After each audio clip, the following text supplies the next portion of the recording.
We have so much. We've got earnings. It's a big day. Google and Tesla. We have tariffs on generic drugs. Is SMCI back from the dead? Can the market follow up on yesterday's action? Where does oil and bonds step into this market's psyche? Is China dumping AI like they dumped steel in the 90s? And much, much more. So with that, let's have a good time. And Amin, let's roll credits.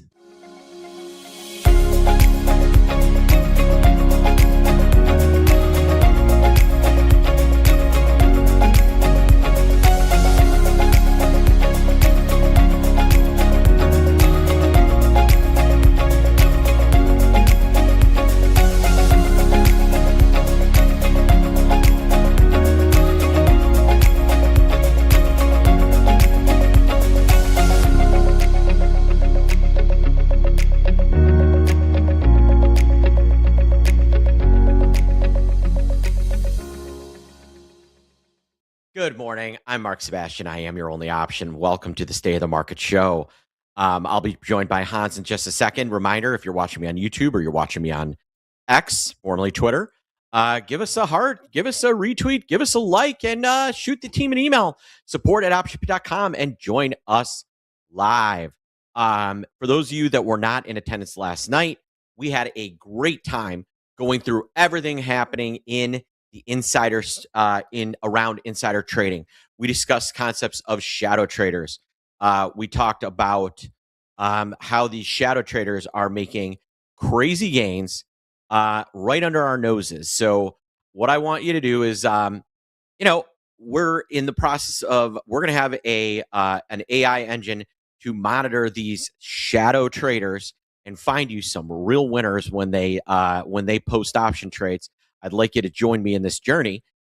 So pick up the phone and call the team 888-872-3301 and ask them about how to join the wiretap and the dark wire. If you've done the 2 trades that we gave out for free last Monday and this past Monday, if you just put $1,000 into each of those, you would currently have $1,800 of profit. You'd be looking at almost 90%. Over 90% return per trade. That's not so terrible, folks. So come on in and join us in the wiretap. You can check the replay from last night right here, or better yet, give the team a call, 888-872-3301. All right, so as we start the show, the SPX is flat. We're trading just over 7,500. Opened the day lower, right? On the open, you saw we opened back below 7,500 and then have quickly rebounded and are now hanging out flat. Now, if you watched yesterday's rally and you said, I wonder if it's sustainable, today is not the day to figure that out. Today, I expect to be relatively flat. And the reason why is because of Google and Tesla tonight until tomorrow. Google is the second largest company in the world. They are the AI leader. What they have to say, right? They're buying from everybody. Data center technology, chips, memory. You list the AI stuff and the AI adjacent stuff. Google, like a kraken, has their tentacles into all of it. So, Google is the name to watch today. What they have to say is going to set the tone for everything. Google comes in poorly. It's going to be a problem for chips. It's going to be a problem for Mag 7. It's going to be a problem for stocks that are adjacent to that, data centers, energy, you name it. We're going to talk more about these earnings with Hans. He's going to be here in just a minute. I do want to hit on maybe an under-the-radar story. Trump announced that he is going to start laying tariffs on generic drug makers to try and bring generic drugs back, production back to the U.S. or U.S. territories. Kind of going the opposite direction of what we had with Puerto Rico back 25 years ago. 25 years ago, we incentivized drug makers to build in Puerto Rico. When those incentives ran out, guess what happened? They left. So don't be surprised if this is an effort to kind of reignite those. Doesn't seem to be catching a ton of traction with the generic drug makers yet. Teva Pharmaceuticals, one of the biggest, down 1% on this news. But keep that in the back of your head. This generic drug story, it might become a thing. So pay attention to that. The other piece that I'm watching very closely continues to be oil and bonds. Crude is, WTI is back over 86, approaching $87 a barrel. That is never good. Brent crude, let me get the cash market, is now around $94 a barrel. Brent over 100, and I think you see markets start to wake up, because that tells us that is, I think, kind of the level where people really start to get worried. I would also note that the spread between Brent and WTI is widening. Currently about $8. That is wide for that spread. Normally $4, $3, $4, $5, that's going to be in the normal range. But if that spread starts to widen out, that tells you that Iran is starting to really have some effects on the oil markets. And that in turn will cause problems for the bond market. The bond market is continuing its journey lower. Yields are starting to pop, and that turns into something here, folks. At a certain point, we're going to have to stop ignoring the bond market, and markets will wake up. Right? We've seen some repricing of overall U.S. markets, right, down from 7,900 back to 75. But between bonds and Google, I think that's where we start to see some risk. And again, these yields are starting to get a little spicy. 10-year back over 5%. The 30-year, the 10-year back over 4.5%. The 5 years at 4.4%. I mean, why would I buy a 10-year for 4.65 when I'm getting 4% out of the 6-month? And I don't think duration is working in our favor right now. Bonds, ignore these at your own risk. I will tell you one more time. Add TLT to your watch list. In the next couple of days, I think we're going to see a pretty strong drawdown on TLT, and that could really produce some issues for the overall stock market, regardless of earnings. Add in some bad Google earnings, and there's your recipe for the S&P back below 7,000. Yes, that's your recipe. All right, so as I stated at the top, we have Google earnings, we have Tesla earnings, two of the biggest procurers of AI technology, right? Google, the Kraken, has their fingers, their tentacles and everything. And, Tesla pretty much has their fingers in just about everything as well. To help us kind of guide our way through this earnings, and I also want to talk to him about a little bit about AI and the China race here.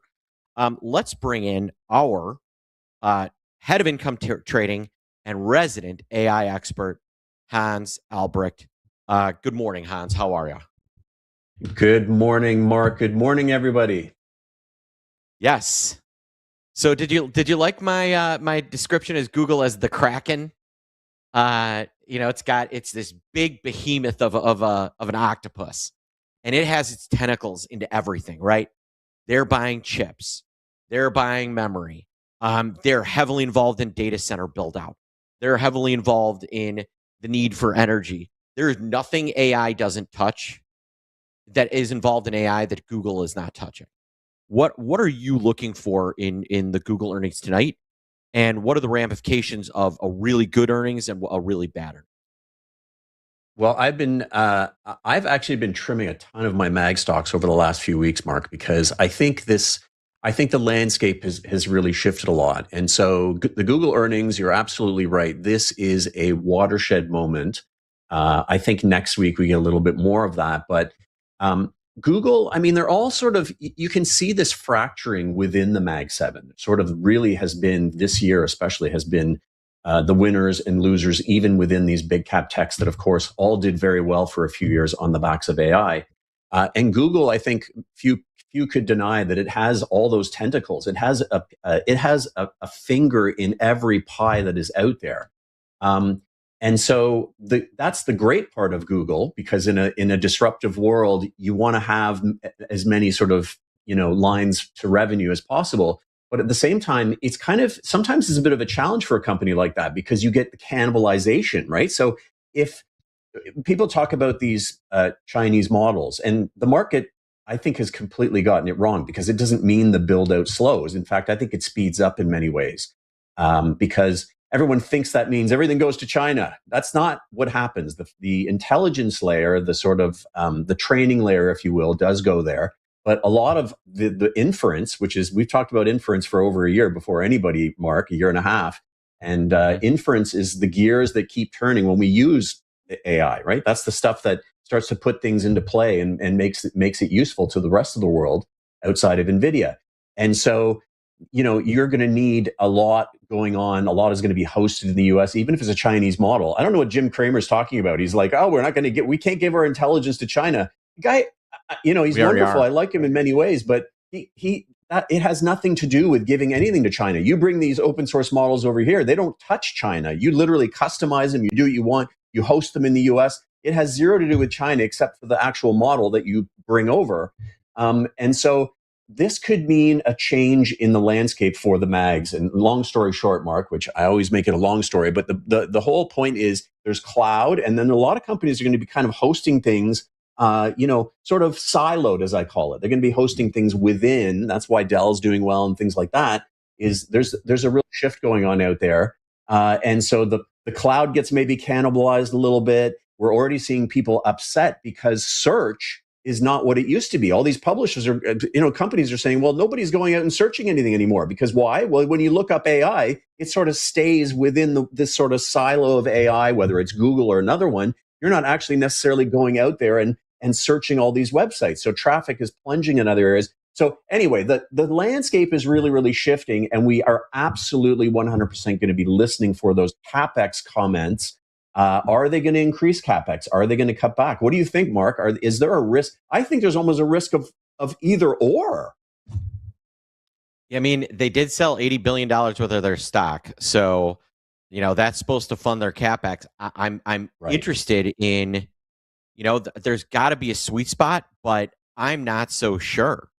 China's a real problem.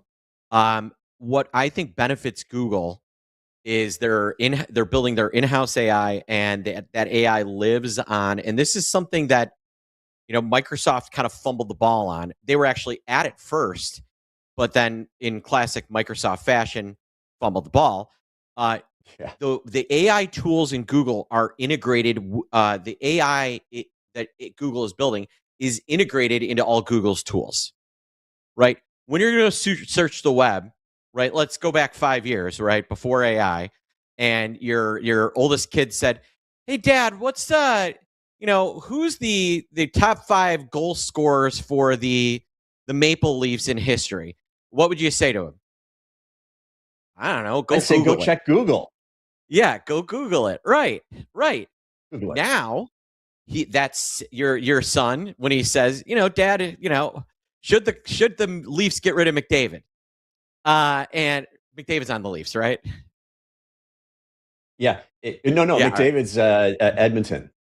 Oh, Edmonton. I'm sorry, we've got Austin Matthews. Austin Matthews. All right, there you go. That's who I was thinking of. I knew it was some American that you guys were like, get out of our country after the Olympics. So he's pretty good too. He is pretty good. He's no McDavid, but Austin Matthews is fantastic. He's a good player. But yeah. Anyway, Google it. I would say, son, listen. Just so you know, I don't think anymore. I outsource all my thinking to GPT. So I don't want you to ask me any more questions. Just go right and GPT it. Yeah, Austin. So should we get rid of Austin? Right. He's going to go in on, even if he goes to Google it, he's going to get a Gemini answer at the top of his search. So Google has kept everything in house. And I think that is their moat. It is that if you're using Google tools, you're using Google AI. It'll be interesting to see kind of what they say about that. How is that integration going? So that is to their benefit. You know, you mentioned Dell, and because I got two quick things I want to hit on. How are American companies still doing? How are North American companies still credibly doing business with SMCI? They've now twice been caught doing wildly illegal things, and yet somehow they're still doing business. Is it just there's that little supply? I guess, I mean, that's part of it, right? There's just an incredible, the thing we always have to keep in mind is there's this amazing total addressable market, the TAM as they call it, which is, there is just infinite compute demand, and I think that only increases with Chinese models, right? You make things cheaper, more accessible. There's going to be even more demand for compute, even more demand for tokens. So the world is really shifting in a way that kind of points to more demand, and equipment is going to be important as well. So it's not, SMCI is a total train wreck, but what it does indicate is that we see servers, we see the sort of equipment side of things becoming very important again, right? It was all digital for a few years. It was GPT, it was intelligence. Now it is, well, how do we start to put this stuff to use? And we saw that from the Dell numbers, which surprised everybody. And I think we continue to see that as companies say, listen, I mean, it depends, right? You can be, to really bring in an incredible model and run it yourself, that is very, very expensive. You need some serious equipment. This is millions and millions of dollars. So we're not saying small and medium businesses are going to do that, but there are various layers to how you can do this stuff. I can grab a 5-year-old laptop and run a pretty decent local model on it right now. But the point is that Dell, Hewlett Packard, companies are really going to benefit from this sort of physical upgrade cycle that is going to be happening out there. And so SMC maybe gives us a little bit of a hint. It was up maybe $3 this morning. Now it's kept going. It's up 22%. Yeah, it's having a nice day. Yeah, it's having a good day for a change. I think you watch. There's going to be one or two more shoes to drop. They're doing more of this crap than we know yet. The SMCI January 2027. So approximately 6 months from now, the $10 put is 35 cents. I think though, buying 10 of those and socking them away and forgetting about them, I think that will pay you off at some point. At a certain point, this will drop. You'll get to sell half of those at $1, and then the rest of those you're going to be allowed to.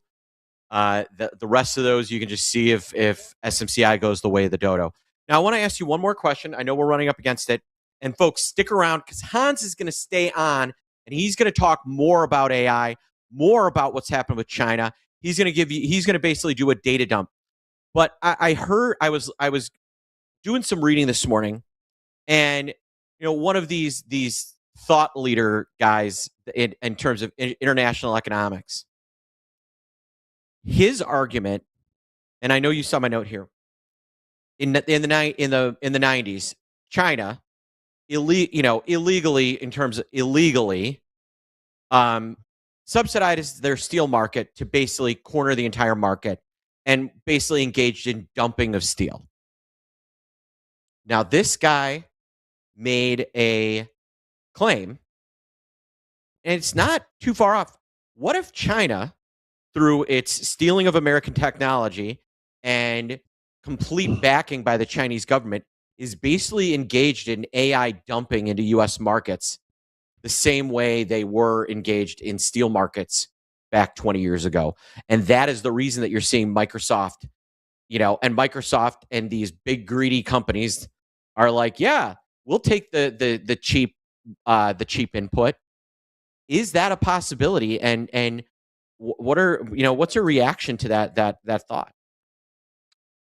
I mean, that is everything, Mark. It is remember there was a movie with Steve Martin, where his daughter's getting married and all that, and he's like kind of a cheapskate, and he's like, Father of the Bride. yeah, there we go, Father of the Bride, and he's kind of going through it with Martin Short, and Martin Short's like, well, here's the cake and this and that, and he's like, you know what, he's very cheap, so he's like, I'll take the cheaper chicken, because he didn't want the steak or whatever it was, and I think a lot of companies are going to be saying, I'll take the cheaper chicken because it isn't even a great analogy, because the chicken, it tastes different from steak, and you can tell the difference in the quality. And really, the idea here is that you've got incredible high level quality models out there from China, that are getting better and better faster than anybody thought possible. Now, maybe part of that is distillation, which is basically you kind of steal. And everyone's stealing, right? Anthropic and GPT are stealing stuff to make theirs, and then China's stealing. It's just this big a circle of stealing things. But this is, companies are going to say, I want cheaper. The public is going to say, I want cheaper. And I think that's a fair assessment, that they're saying, listen, I think we're going to take over that intelligence layer, and we're going to start to dictate how that's going to go. So I think that's a fair assessment. I think you could overestimate the risk to that, as I mentioned earlier with Jim. I don't think the risk is gigantic there. But I think what it is doing is it's really sort of, we've been talking about ROI with AI for a long time. And look at the hyperscalers. I mean, Meta had that pop. It's giving it all back almost. Microsoft looks terrible.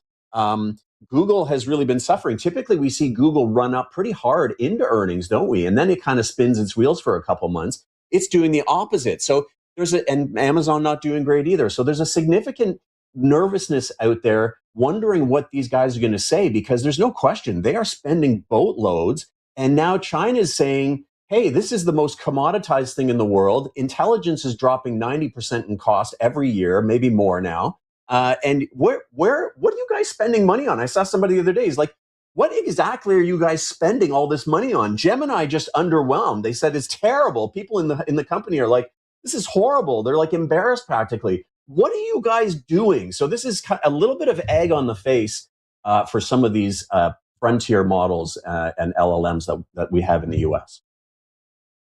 All right. Well, heading into tonight for Google, in what I think is going to be really set the tone for the whole season. What shocks me is they're actually looking for a below average move. Normally we're looking for close to 6%, and they're coming in about 5.5%. Not a huge difference. And that what's even more surprising is that Google moved 10% last time. You and I are going live this afternoon at 4:15. So make sure you join me and Hans after the close as we react to Google and Tesla earnings, which should be a lot of fun. We'll go through, we'll see the reports, give you our thoughts, and it'll be a little fun little hootenanny. Speaking of fun little hootenannies, awesome hootenannies. The State of the Market show is over. I am gonna bow out, but everybody here, stick around. I'm gonna hand the baton off to Hans. Hans has some important things to talk about that we just kind of touched on during our discussion here in the first, over the last 12 minutes. He's going to take a deeper dive into all those thoughts and come up with some actionable things you can do around them. So make sure you don't go anywhere and stick around for Hans. So, folks, I am Mark Sebastian. I am your only option. Thank you for joining the State of the Market. Thank you, Hans, for your time, and I look forward to watching what you've got to say next. And as always, Mark, thank you, Amin. Take it away, Hans. Thanks, Mark. Thanks, Amin. Stick around, everybody.